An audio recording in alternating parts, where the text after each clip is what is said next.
Let's take three rather potent words: telepresence, death, and immortality. And I would prefer not to assume that I know what they really mean, because their meaning has actually been given to us by our culture.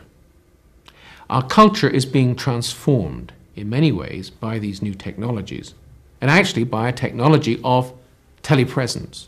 So I think it's in order to re-examine them very briefly. What do we mean by telepresence?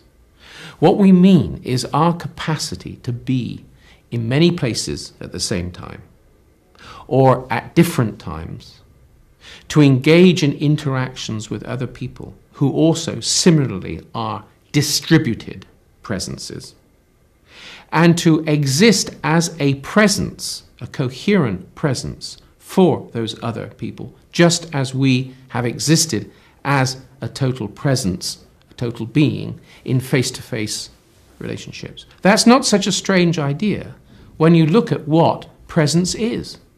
Presence is largely surface and clues to something more than what's seen on the surface of the body or the face that we've learned to read.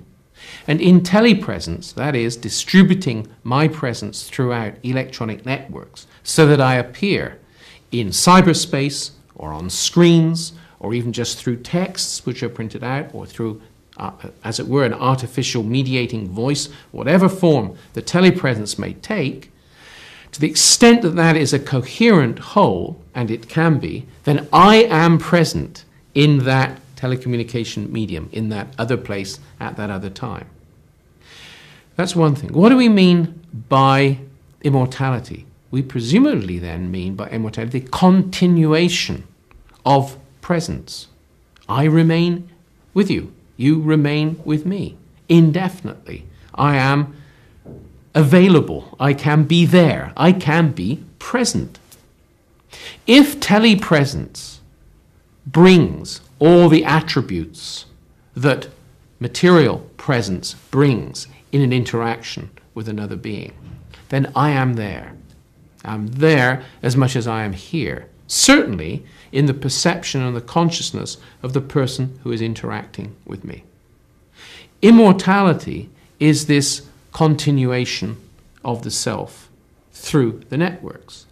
But there's an interesting development because of this technology, which we've got to recognize, which makes immortality really interesting, because it might be very boring to be with oneself forever and ever. I mean, I find it boring to be myself. How can I go on forever and ever, as it were, continuing with my presence in these networks, in telepresence? How, though, can I also redefine, recreate myself, constantly change myself in this telepresence? In that, which is a very exciting prospect that the cyberspace offers, I can take on other bodies, other personalities, other attributes, and remain myself, and be present for other people in that sense. In that context of telepresence and immortality, death ain't so interesting.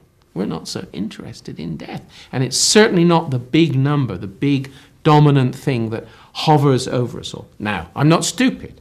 I'm not saying that the body will continue forever, and I'm not interested in the body continuing forever. In fact, I work on this body as it is, to shed lots of it frequently by not eating or drinking too much. I've sometimes got too much body, or would like to change my body. So the body, I'm not so happy with the body, in any case.